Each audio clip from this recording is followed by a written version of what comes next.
Ubuntu n'amahoro bituruka ku Mwami Yesu bikubeho.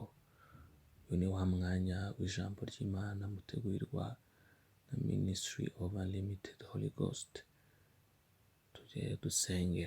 Data wera, Mana yera, Mana ikomeye, wera cyane kandi urakiranuka cyane. Ijambo ryawe tugiye kumva iki gitondo, reka riduhindure, reka turyumvire, reka dukore ubushake bwaryo. Mana, ibindi byose nibitunanira, kumvira ijambo ryawe ntibikatunanire. Udushoboze gukora ibyo ushaka, udushoboze kumvira ibyo utegeka, udushoboze Mwami Imana gukora ubushake bwawe. Mu izina rya Yesu Kristo ducishijwe bugufi n'amahirwe uduhaye yo kumva ijambo ryawe. Urakoze rero, amatwi y'imitima yacu uyafungure, kandi imbaraga z'imibiri yacu uzibashishe gukora ibyo twigishwa nawe. Urera cyane kandi urakiranuka cyane. Urakoze kumvishije gusenga kwacu kandi ugiye kudushoboza. Ni mu izina rya Yesu Kristo dusenze twizeye, amen. Nk'uko mubimenyereye, uyu mwaka intego dufite yitwa kuza ku bwami bw'Imana. Tugiye ku cyiciro cy'117, turacyari ku ntego yitwa ubwenge burakenewe. Igitondo turasoma mubwiriza ibice 10 umurongo wa 9 n'uwa 10. Aravuga ngo ucukura amabuye azakomeretswa nayo, n'uwasa inkwi zimushyira mu kaga. Intorezo iyigimbye nyirayo ntayityaze, aba akwiriye kuyongera amaboko. Ariko ubwenge bugira akamaro ko kuyobora.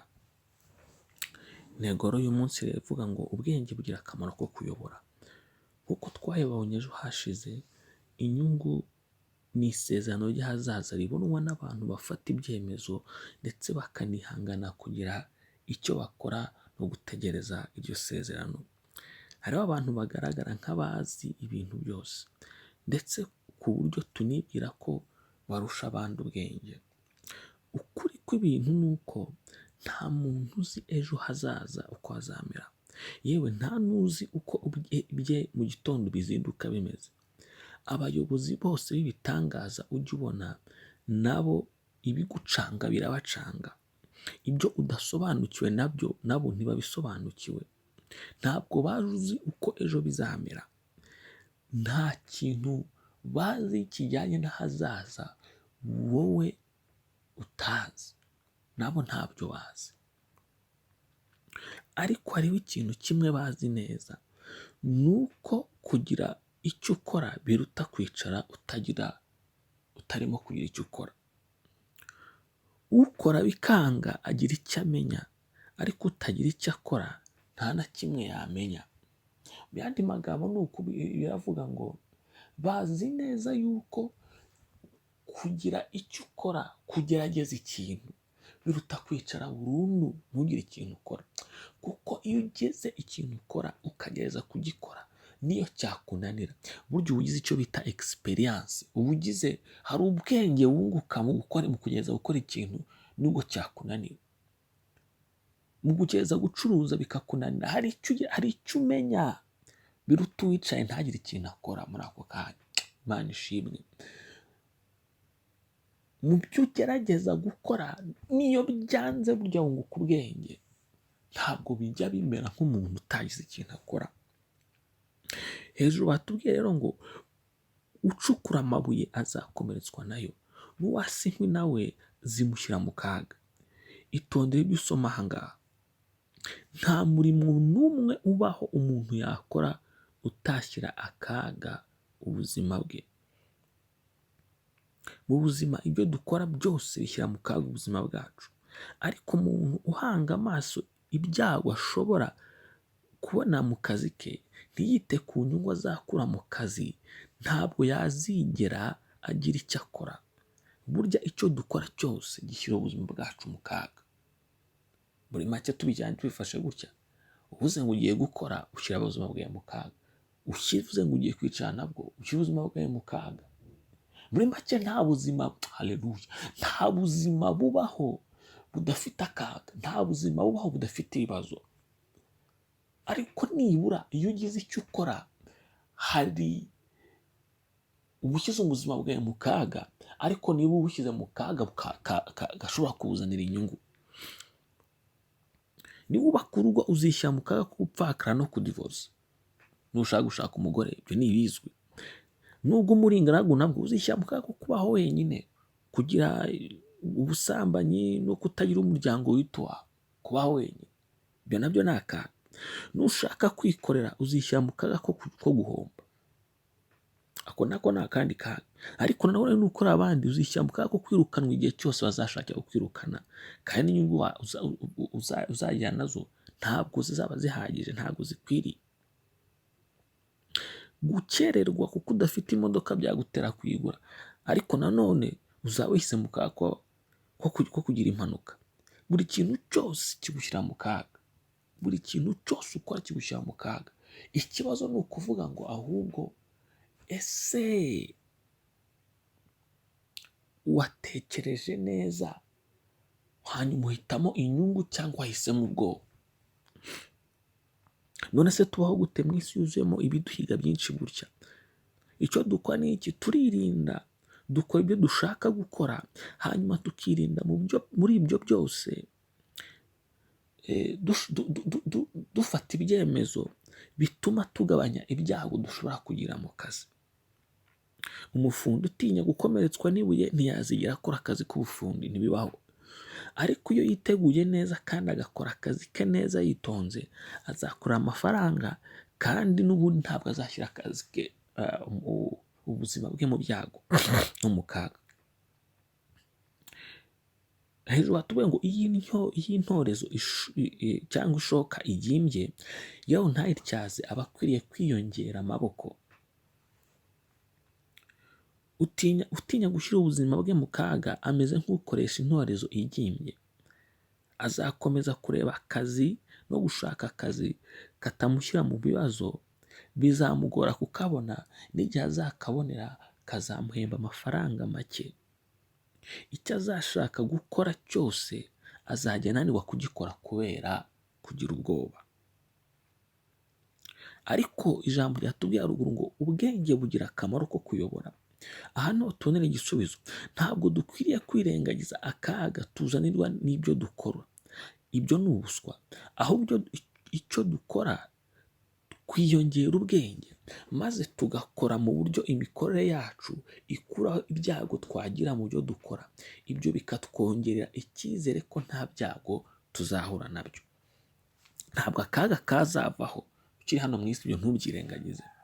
Ntabwo ibyago bizavaho, ntuzabyibagirwe.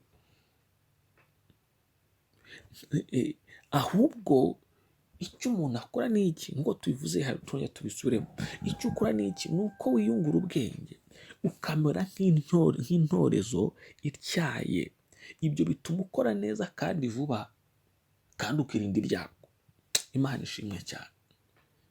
Aha niho umuntu yavuganye ubwenge ngo ubuzima ntabwo bujya bworoha, ahubwo abantu barakomera, bakunguka ubwenge, bakiga kubucamo, bakiga kwihangana. Imana ishimwe. Yesu iki kibazo yari akizi, niyo mpamvu Yesu atigeze atuburira abantu. Yaravuze ngo, yabwiye abigisha be ngo nibaguma mu isi bazakundwa n'isi, ariko iherezo bazarimbuka. Ariko ababwira nanone ngo nibamukurikira isi izabanga. Urumva ko naho harimo ikibazo, ariko bazunguka iherezo ryiza, cyangwa bazabona ubugingo buhoraho ku iherezo. Aha rero yabigishije ibanga rigomba kuba tyaza, rigatuma batsinda, bakamera nk'intorezo zityaye. Yababwiye ngo bige kwihangana. Muzangwa na bose babahora izina ryanjye, ariko nimuzapfuka agasatsi na kamwe ku mitwe yanyu. Nimwihangana muzakiza ubugingo bwanyu. Ibyo biri muri Luka ibice 21 umurongo wa 17 kugeza kwa 19. Ubwo rero ubwoba ntibukakubuze kugira icyo ukora. Erega naho uri ibyago birahari. Nudakora nubundi uzagira ibyago. Ibyago ntibizabura kuza. Ariko nibura nukora, nunabigira, uzaba ufite inyungu runaka wabyungutsemo. Ubwo rero igisubizo si ukwicara, ahubwo ni ukwiyongera imbaraga n'ubwenge, hanyuma ugakora ibyo ushaka gukora mu bwenge. Ujye wibuka ko ubwenge buyobora, wiyungure ubwenge rero. Reka dusenge. Mana Data wa twese, turagushimiye kubw'ijambo ryawe. Turagusaba iki gitondo kugira ngo uduhe ubwenge butuma twitegereza ibibazo dushobora kuzahura nabyo, tukabyitegura mbere y'igihe, bituma tubona inyungu wasezanije mu byo dukora, ariko nanone ugatuma tubasha guhangana n'ibyago twahurira mu byo dukora. Turinde kugenda nk'abaswa, duhe kugenda nk'abanyabwenge. Batubwiye ngo nidusaba ubwenge uzabuduha. Natwe turizeye, turasenze tukwinginga ngo uduhe ubwenge mu byo dukora. Ni mu izina rya Yesu dusenze twizeye. Urakoze Data wera. Amen. Isezerano ry'uyu munsi riravuga ngo nimwihangana muzakiza ubugingo bwanyu. Buri muri Luka ibice 21 umurongo wa 19.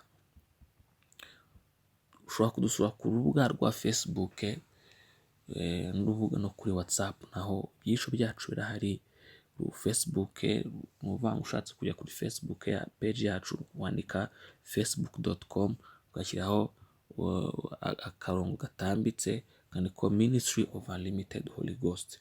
No ku rubuga rwa WhatsApp ukoresha nimero 0784358966, nawe ugakomeza kubona ibi byigisho buri gitondo. Fatanya rero natwe, niba ufashijwe wohereze bagenzi bawe iki cyigisho, kugira ngo nk'uko ijambo ry'Imana rigufasha nabo ribafashe. Imana iragukunda kandi irashaka yuko na bagenzi bawe nabikunda bagera bumva ubutumwa bwiza. Urakoze rero, Imana iguha umugisha. Uwiteka agushoboze gukora ubushake bwe igihe cyose uzaba uriho. Mu izina rya Yesu, ugira umunsi mwiza. Mwari kumwe na Mahoro Dieu d'amour, mwategukishwa na Ministry of Unlimited Holy Ghost. Imana iguha umugisha. Amen.